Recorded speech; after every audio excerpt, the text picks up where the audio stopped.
What's up, everyone, and welcome to this week's Cybersecurity Weekly, where we review the security events that happened in the last week. Check out the timeline in the description below. You can click on any of those time markers and jump around to any story that you want. If you find my work valuable, of course I ask you hit the like button and share this episode with anyone you know who can benefit from this information. And lastly, if you have not already, please also consider subscribing to my channel. Oh, drat these computers. They're so naughty and so complex. I could pinch them. We start off today with phishing. A sophisticated phishing kit has been targeting North Americans since mid-September, using lures focused on holidays like Labor Day and Halloween and probably Thanksgiving. The kit uses multiple evasion detection techniques and incorporates several mechanisms to keep non-victims away from its phishing pages. According to Akamai, whose security researchers discovered the campaign, one of the most interesting features of the kit is a token-based system that ensures each victim is redirected to a unique phishing page URL. The campaign spotted by Akamai started in September 2022 and continued throughout October, preying on online shoppers looking for holiday specials. The central theme of the phishing email sent to prospective victims is a chance to win a prize from a reputable brand. The links in the email don't raise any alarms, as they lead to phishing sites after a series of redirections, while URL shorteners conceal most URLs. Additionally, the attackers abuse legitimate cloud services like Google, AWS, Azure, abusing their good reputation to bypass protection mechanisms. Everyone visiting the phishing site wins the promised prize after completing a short survey. In addition, a 5-minute timer ensures those taking the survey are infused with a feeling of urgency. Some impersonated brands include sport goods firm Dick's, high-end luggage maker Tumi, Delta Airlines, and the wholesale clubs Sam's Club and Costco. To increase the campaign's effectiveness, the phishing actors include fake user testimonials showcasing the received prizes. After winning the prize, the victim is requested to cover the shipping costs for receiving the prize, for which they need to enter their payment card details. Of course, there is no prize to be shipped, and the credit card details are stolen by the threat actors to be used for online purchases. Akamai says roughly 89% of users landing on phishing domains are from the United States and Canada. Depending on their exact location, the redirection takes them to a different phishing site impersonating locally available brands. Each phishing email contains a link to a landing page with an anchor, usually used to direct a visitor to a specific part of the linked to page. In this phishing campaign, the anchor tag represents a token used by JavaScript on the phishing landing to reconstruct a URL to which the target will be redirected. The values being after the HTML anchor will not be considered as HTTP parameters and will not be sent to the server, yet this value will be accessible by JavaScript code running on the victim's browser, explains Akamai. In the context of a phishing scam, the value placed after the HTML anchor might be ignored or overlooked when scanned by security products that are verifying whether it's a malicious URL or not. Security products and network traffic inspection tools overlook this token so it doesn't introduce risks for the phishing actors. Instead, it helps keep unwanted traffic, researchers and analysts and random visitors away from the phishing landing pages. Those without a valid token and browser redirections that don't use JavaScript for their rendering will fail to access the phishing site.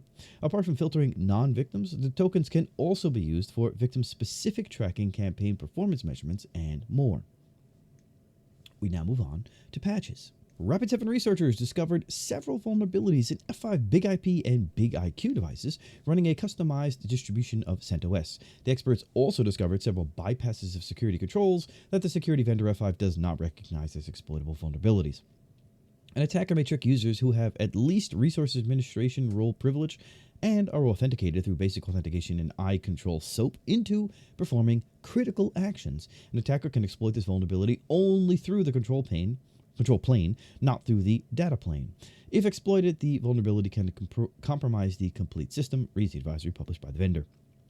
CVE 2022-41800 is an authenticated remote code execution via RPM spec injection that resides in the appliance mode iControl REST. In appliance mode, an authenticated user with valid user credentials assigned the administrator role can bypass appliance mode restrictions.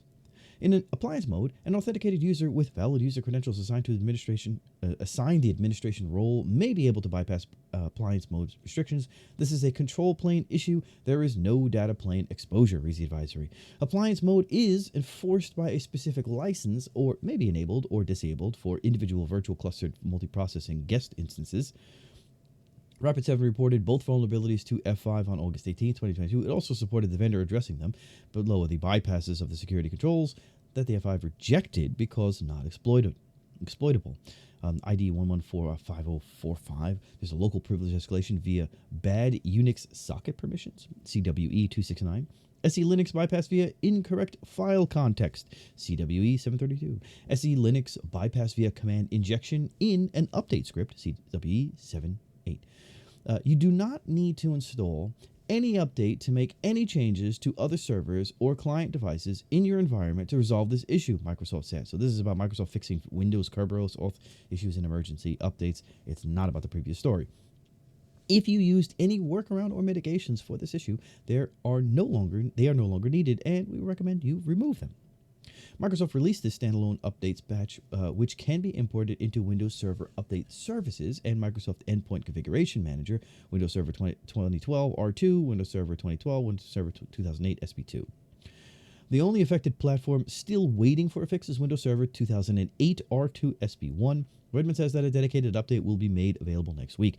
You can find, which would have been this week, you can find detailed WSUS deployment instructions on the WSUS and the catalog site, and configuration manager instructions on the import updates from the Microsoft Update catalog page. So now we're on to attacks, vulnerabilities, and updates. Public schools in Jackson and Hillsdale counties in Michigan reopened after a closure of 2 days caused by a ransomware attack that hit its systems. So snow days and ransomware days, I guess you could now consider as public holidays or when schools are off. Now, the public schools started experiencing a systems outage affecting critical operating systems on Monday. The outage occurred because they were victims of a ransomware attack detected over the weekend. There's that weekend again. Jackson County Intermediate School District Superintendent Kevin Oxley announced that the systems were taken offline to contain the damage.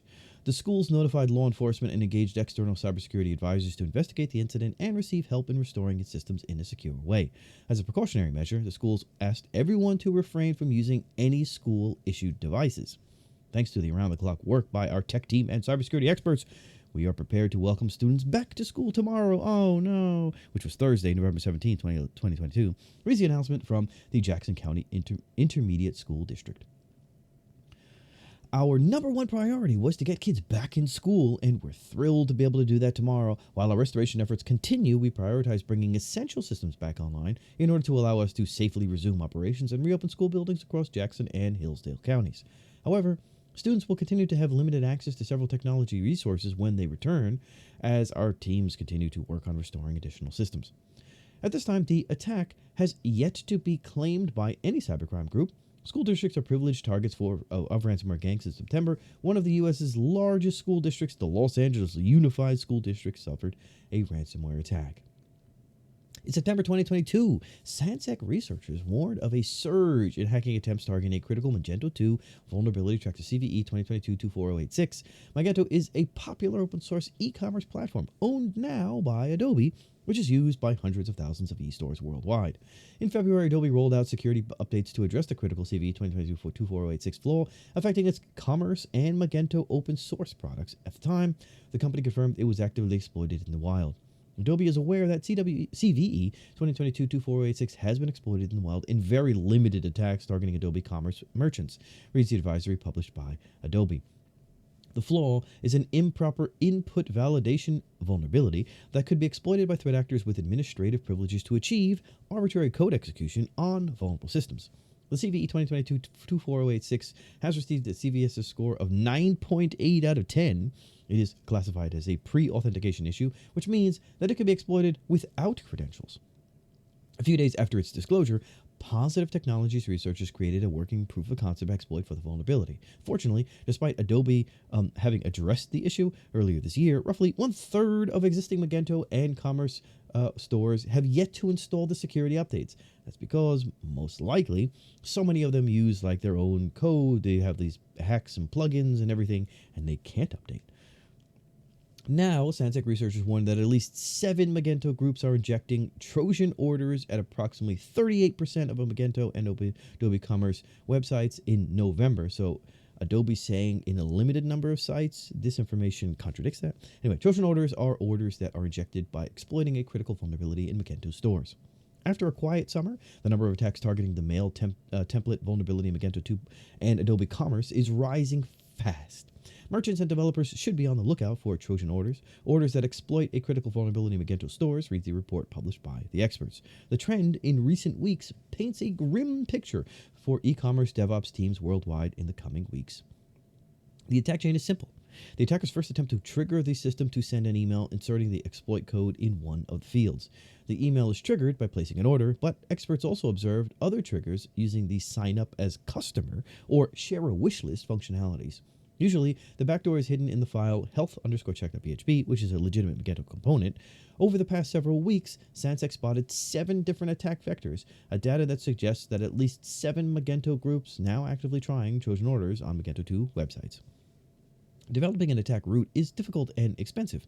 Once a group has a working exploit, or an attack vector, they keep on using it unless it ceases to be effective, continues the report. There is a big increase in active scanning for the file that contains the backdoor, which is health_check.php. This is a sign of attacker groups are trying to take over infected sites from other groups.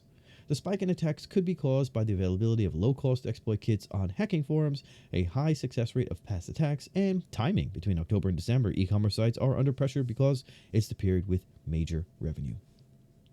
North Korea-linked app Lazarus is using a new version of the DTrack backdoor to attack organizations in Europe and Latin America, Kaspersky researchers warn. DTrack is a modular backdoor used by the Lazarus Group since 2019. It was employed in attacks against a wide variety of targets, from financial environments to nuclear power plants. DTrack allows attackers to gather information from the infected host and download and manipulate files on the infected host, exfiltrate data, and execute commands. Experts notice that the DTrack versions used in recent attacks are similar to past ones. However, it is now employed to target a growing number of targets. The backdoor unpacking process is composed of several stages. Second stage malicious code is stored inside the malware PE file. Now, DTrack retrieves the payload by reading it from an offset within the file or by reading it from a resource within the PE binary. The second stage payload is a heavily obfuscated shellcode. The app group used an encryption method different for each sample. Unlike previous DTrack variants, the one employed in the recent attacks could employ more than 3 stage payloads. One new aspect of the recent DTrack variants is that the third stage payload is not necessarily the final payload. There may be another piece of binary data consisting of a binary configuration and at least one shellcode, which in turn decrypts and executes the final payload. It continues the analysis. Once the final payload, which is a DLL, is decrypted, the malicious code leverages the process hollowing to load into Explorer.exe. Another difference in recent campaigns is that the recent variants of the backdoor uses 3 command and control servers instead of 6.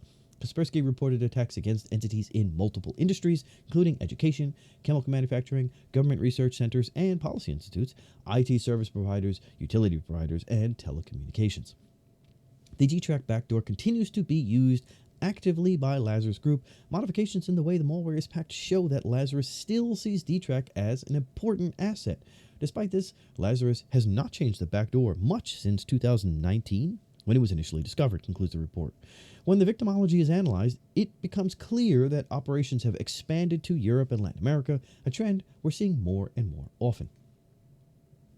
Fortinet FortiGuard Labs researchers have discovered new samples of the RapperBot malware that are being used to build a DDoS botnet to target game servers.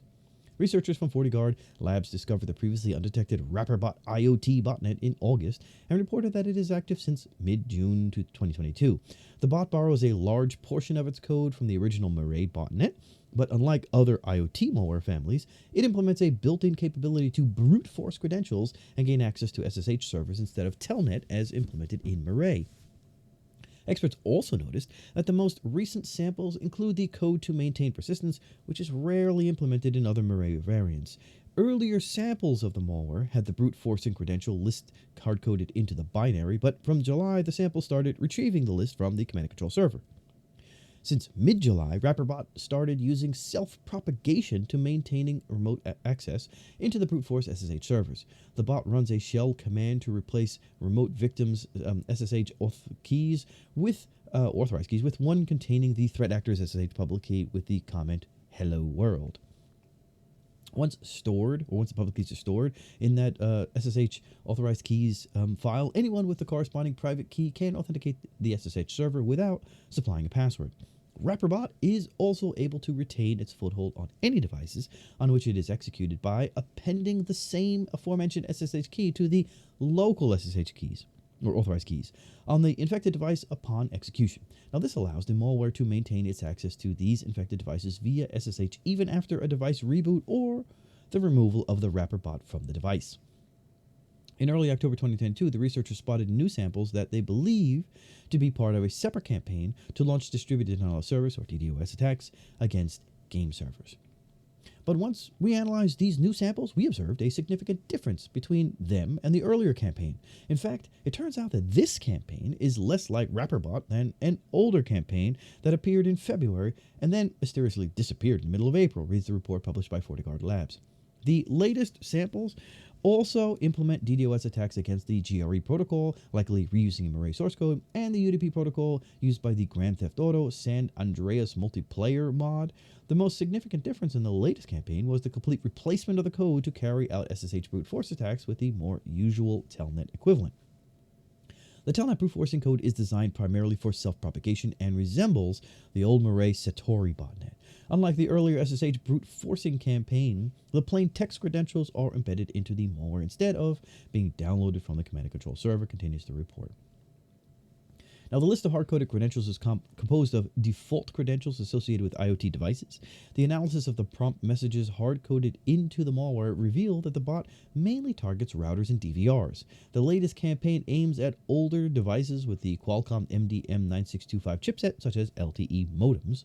Once it has gained access to the device, it sends the credentials used the IP address of the compromised device and its architecture to the command and control server on a separate port, which is port 5123. Then the malware attempts to install the RapperBot payload binary on the compromised device.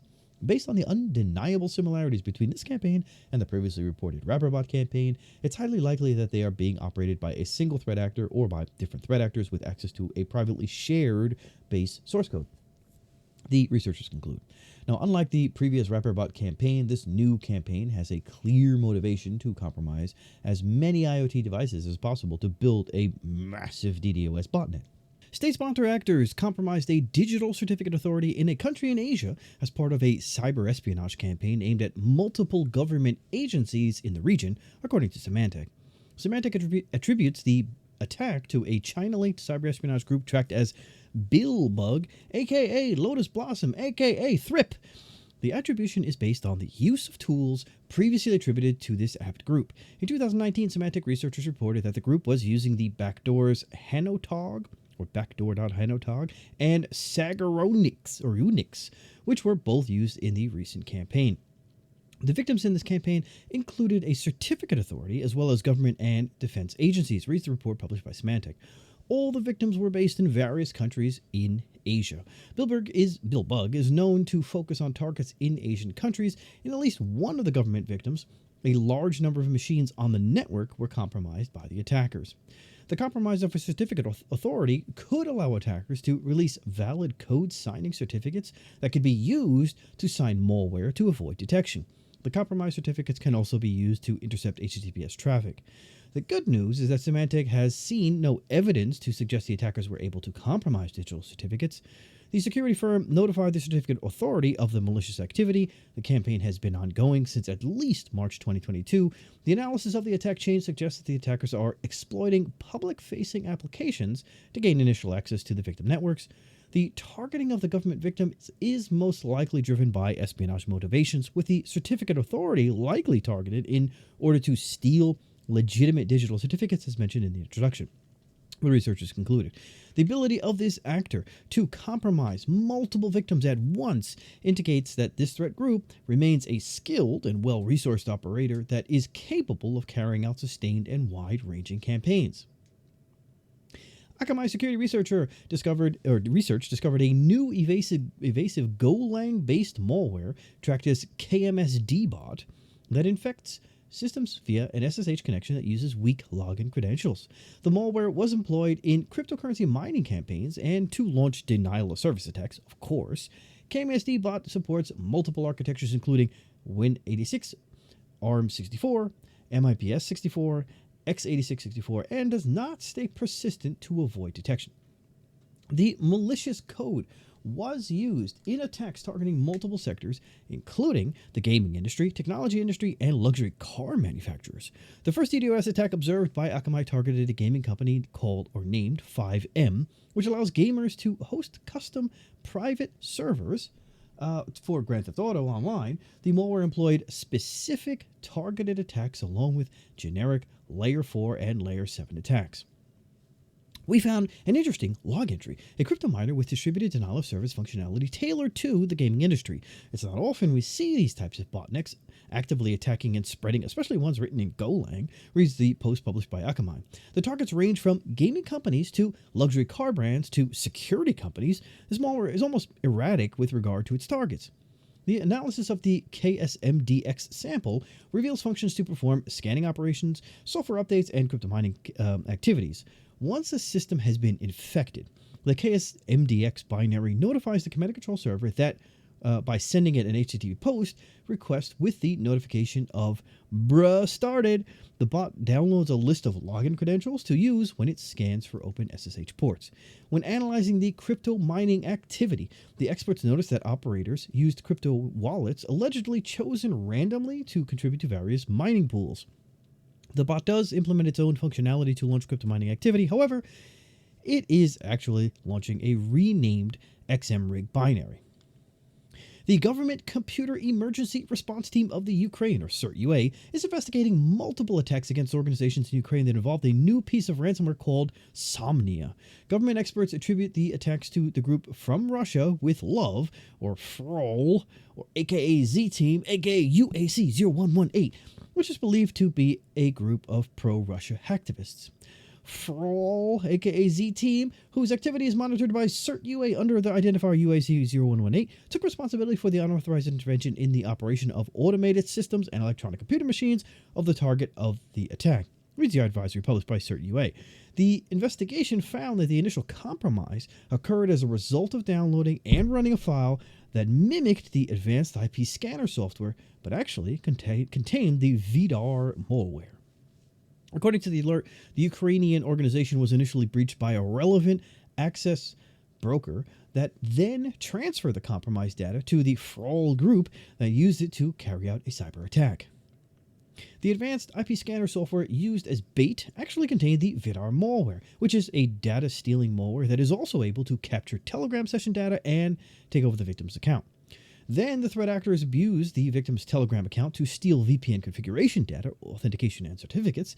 In the VPN accounts, or if the VPN accounts aren't protected with two-factor authentication, threat actors can use a VPN connection to gain an authorized connection to the corporate network.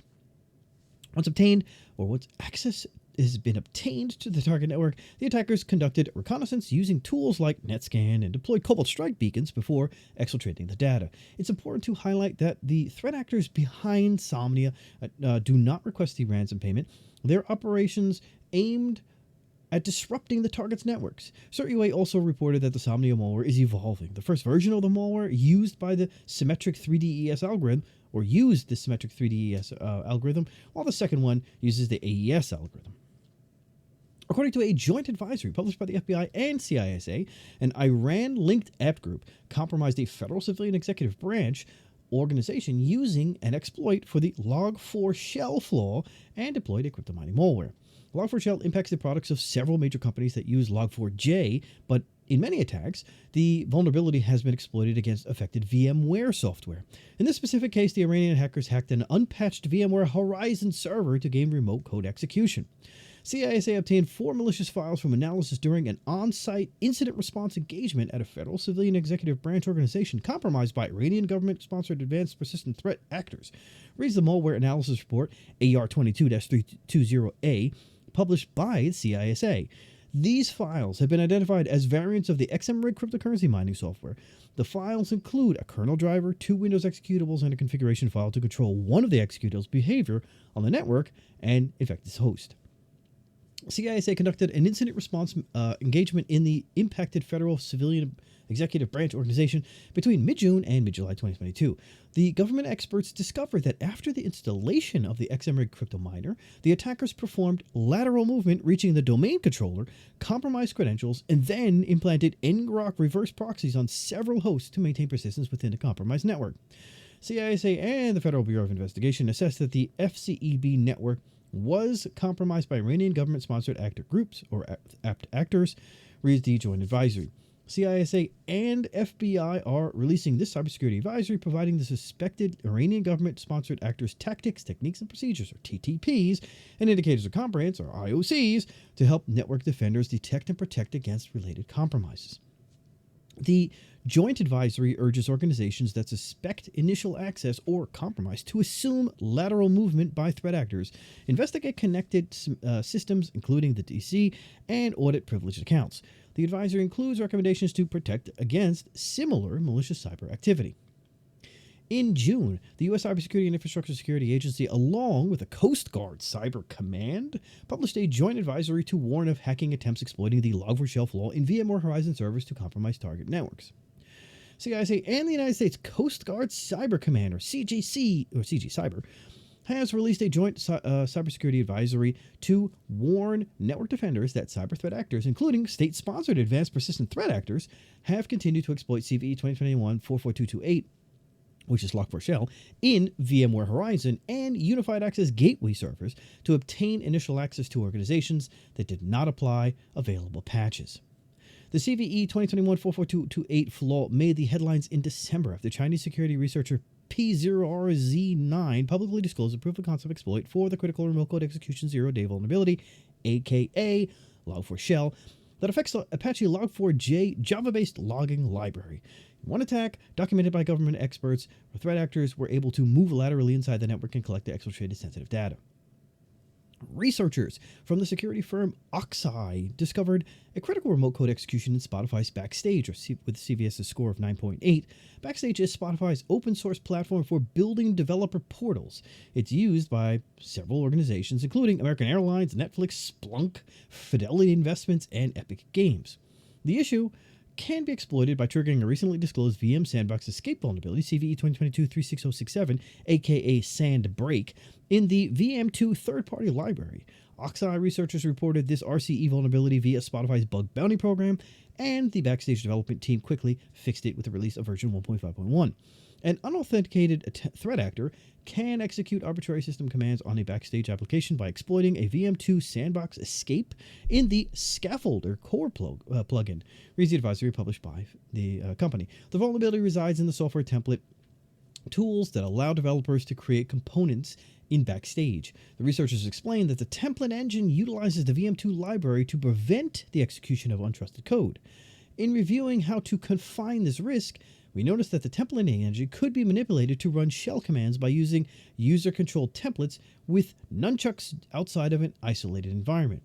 As a result, Backstage started using the VM2 JavaScript sandbox library to mitigate this risk, continues the advisory. In an earlier research paper, Oxeye found a VM2 sandbox escape vulnerability that results in remote code execution on the hosting machine. The researchers run a simple query for the Backstage favicon hash in Shodan and discovered more than 500 Backstage instances exposed to the internet. The experts noticed that Backstage is deployed by default without an authentication mechanism or an authorization mechanism, which allows guest access. Some of the publicly exposed Backstage instances did not require any authentication. Further tests allowed the experts to determine that the vulnerability could be exploited without authentication on many instances. The root of any template-based VM escape is gaining JavaScript execution rights within the template. By using logic-less template engines such as Mustache, you can avoid introducing server-side template injection vulnerabilities. Separating the logic from the presentation as much as possible can greatly reduce your exposure to the most dangerous template-based attacks, concludes the report. Earlier this year, Trend Micro investigated a security breach suffered by a company in Taiwan. Threat actors employed a custom Cobalt Strike loader in the attack. Further analysis revealed that the same threat actor targeted multiple regions using a similar Cobalt Strike loader and has been active since 2020. The experts attributed the attacks to a new subgroup of the China-linked APT 41 group, tracked as Earth Longzhi. The researchers analyzed 2 campaigns attributed to Earth Longzhi. The first one, conducted between 2020 and 2021, targeted the government, infrastructure, and health industries in Taiwan and the banking sector in China. The second campaign, from 2021 to 2022, targeted high-profile victims in the defense, aviation, insurance, and urban development industries in Taiwan, China, Thailand, Malaysia, Indonesia, Pakistan, and Ukraine. The new app group used spear phishing emails as an attack vector to deliver Earth Longzhi's malware. The malware was embedded in a password-protected archive attached to the messages. In other cases, attackers shared a link to a Google Drive hosting a password-protected archive containing a Cobalt Strike loader called Crocs Loader. In another attack scenario, the group exploited publicly available applications to deploy and execute a downloader, which downloads a shellcode loader and the necessary hack tools for the routine. The researchers noticed that the new app targets organizations that in the past were hit by another group of F-41 known as Earth Baku. After checking all the metadata on the Cobalt Strike payloads, we found that most of the payloads share the same watermark and public key. This watermark and public key combination is also used by Earth Baku and Group CC, which are also believed to be subgroups of F-41. The identified watermark was not or has not yet been attributed to other threat actors, reads the analysis published by Trend Micro. The use of the same watermark and public key indicates Earth Longzhi shares the Cobalt Strike team server as well as Cobalt Strike package and license with the other F-41 subgroups.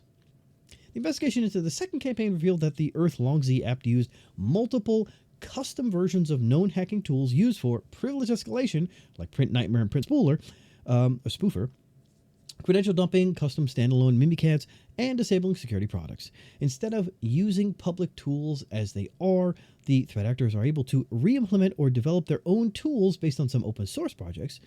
In the following subsection, they introduced hacker tools. In the process of attribution, we also discovered that the group uses shared Cobalt Strike licenses and imitates the TTPs used with other F-41 subgroups, concludes the report. The behavior of sharing tools between different groups could point to the following circumstances. These threat actors are no longer static groups. Although the organizational structure will keep changing from time to time, the tools will be inherited by the subsequent newly organized groups. Number 2, the tool developers and campaign operators share the tools with their collaborator groups. Cybersecurity researchers at Varonis disclosed technical details of critical SQLi and access vulnerabilities impacting the Zendesk Explore service. Zendesk Explore allows organizations to view and analyze key information about their customers and their support resources.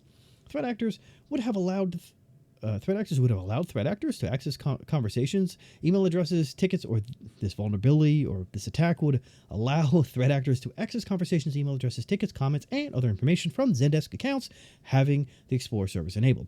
The experts are not aware of the attacks in the wild.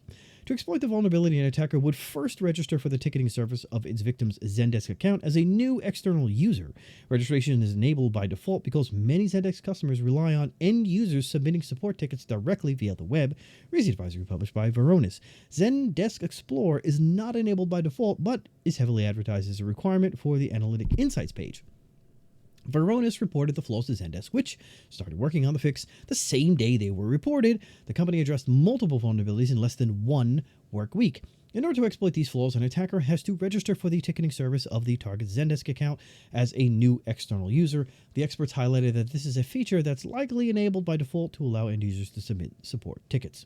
The SQL injection vulnerability resides in the GraphQL API execute query. An attacker can abuse it to exfiltrate all information, email addresses of users, leads, and deals from the CRM, live agent conversations, tickets, health center articles, and more, stored in the database as an admin user. The second critical issue is a logic access flaw associated with a query execution API.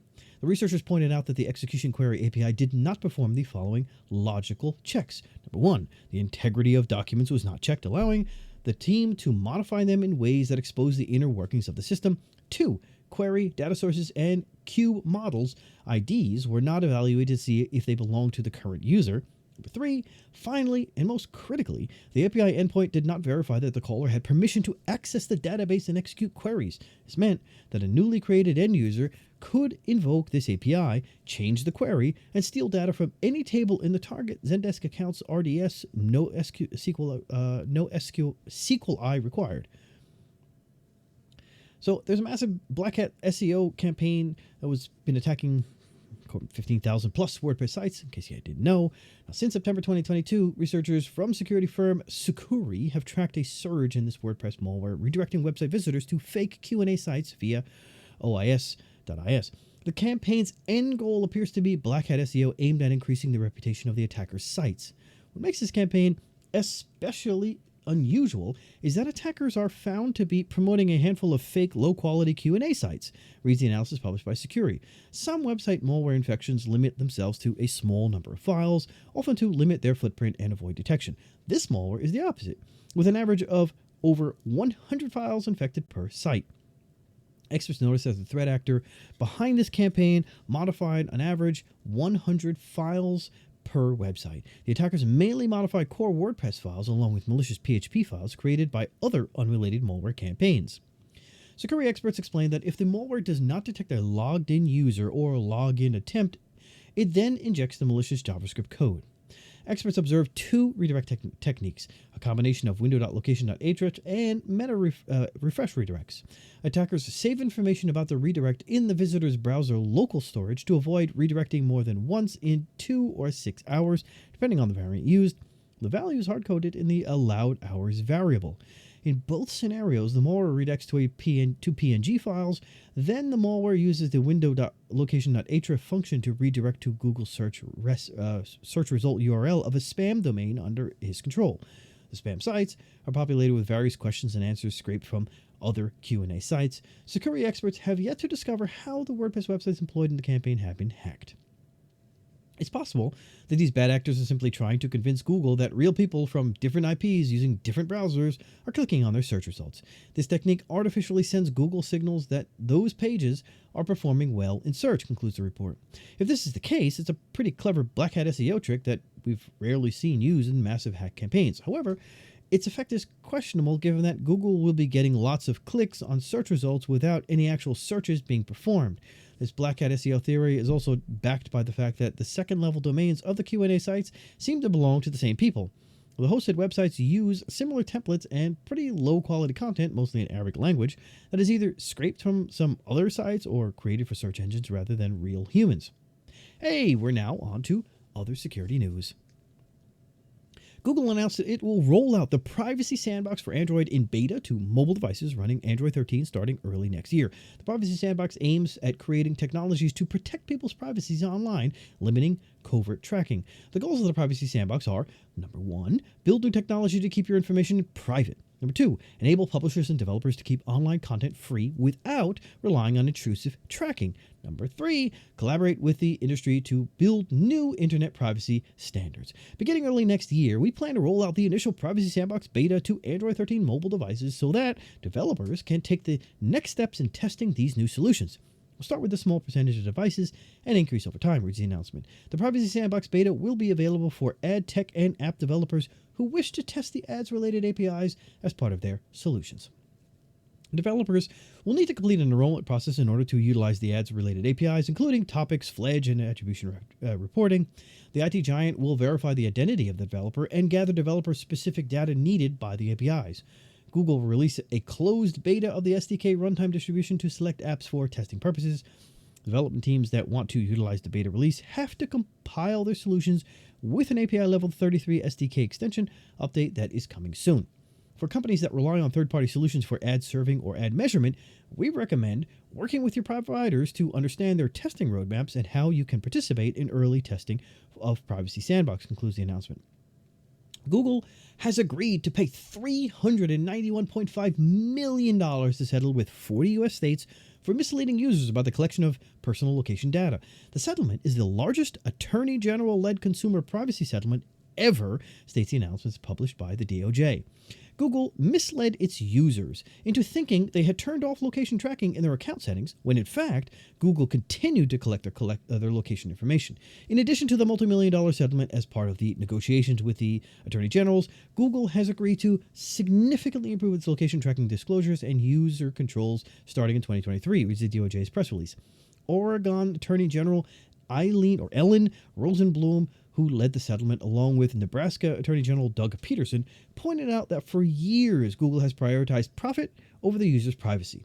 The authorities started the investigation into Google collection practice following a 2018 Associated Press article that revealed Google records your movements even when you explicitly tell it not to. According to the article, there are two settings responsible for the location data collection: the location history and web and app activity. The former is off by default, while the latter is automatically enabled when users set up a Google account, including all Android users. Location data represents the core of the digital advertising business of the IT giant. However, location data can be used to expose a person's identity and routines, and even infer personal details. Google violated state consumer protection laws by misleading consumers about its location tracking practices since at least 2014.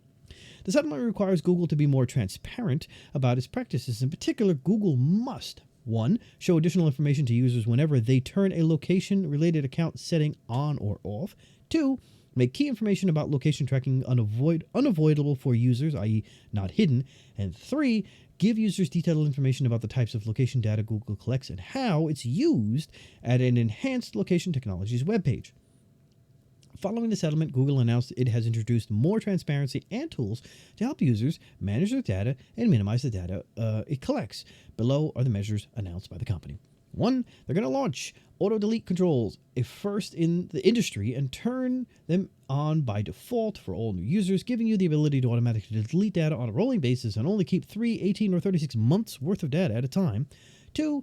They developed easy-to-understand settings like incognito mode or on Google Maps, preventing searches or places you navigate to from being saved to your account.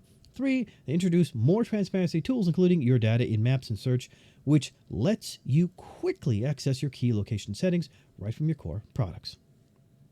Researchers from cybersecurity firm Avast observed the recently discovered espionage group Warrock abusing Dropbox API to exfiltrate data via using a backdoor hidden in apparently innocuous image files. The experts started their investigation from the analysis published by ESET on attacks against organizations and local governments in Asia and Africa. Avast experts were able to capture several PNG files embedding a data stealing payload. They pointed out that the data collected from victims' machines using Dropbox repository, and attackers use Dropbox API for communication with the final stage. PNG Loader is a loader that extracts bytes from PNG's files and reconstructs them into an executable code. PNG Loader is a .NET DLL with a file obfuscated utilizing .NET Reactor. The file description provides information that mimics legitimate software such as JScript Profiler or Transfer Service Proxy, reads the report published by Avast. The deobfuscated PNG Loader code includes the entry point set filter invoked by CLR Loader. The malicious code is supposedly deployed by threat actors by exploiting proxy shell vulnerabilities. Then attackers use publicly available exploit tools to deploy their custom malicious tools. The experts found two variants of PNG Loader, both used to decode the malicious code hidden in the image and run a PowerShell script or a .NET C# based payload. The PowerShell script has continued to be elusive, although the cybersecurity company noted it was able to flag a few PNG files belonging to the second category that dispensed a steganographically embedded C# malware. At first glance, the PNG pictures look innocent, like a fluffy cloud, Avast said. Noteworthy, the command and control server is a Dropbox account, and whole communications such as commands, uploads, and downloads are performed using regular files in specific folders. Therefore, the backdoor commands are represented as files within a defined extension. Dropbox control periodically checks the Dropbox folder and executes commands based on the request files, continues the report. The response for each command is also uploaded to the Dropbox folder as the result file. The backdoor can run arbitrary executables, download and upload data, delete and rename files, capture file information, sniff network communications, and exfiltrate metadata. According to Avast, Dropbox control was not developed by the author of CLR Load and PNG Load due to important differences into the source code and its quality. The key finding of this research is the interception of the PNG files as predicted by ESET. The steganographically embedded C# payload, Dropbox control, confirms Warhawk as the cyber espionage group. They steal data via the Dropbox account registered on active Google emails, concludes Avast. The prevalence of Warhawk's tools in the wild is low, so it can indicate that the toolset is an apt project focusing on high-profile entities in private and public sectors in Asia, Africa, and North America. Ukraine's cyber police and Europol arrested 5 members of the transnational fraud group that caused more than $200 million in losses per year. The arrests are the results of a joint operation conducted with the support of law enforcement officers in Albania, Finland, Georgia, Germany, Latvia, and Spain. In these countries, the gang established its offices and call centers and employed more than 2,000 people to carry out criminal activity. The group defrauded investors through a pseudo-investment scheme in cryptocurrencies and securities. The investigation began in 2020. The investors were tricked into initiating a series of fake investments. The gang operated its websites and platforms where they offered depositors to receive excess profits from investing in cryptocurrency and trading in securities, stocks, bonds, futures, and options.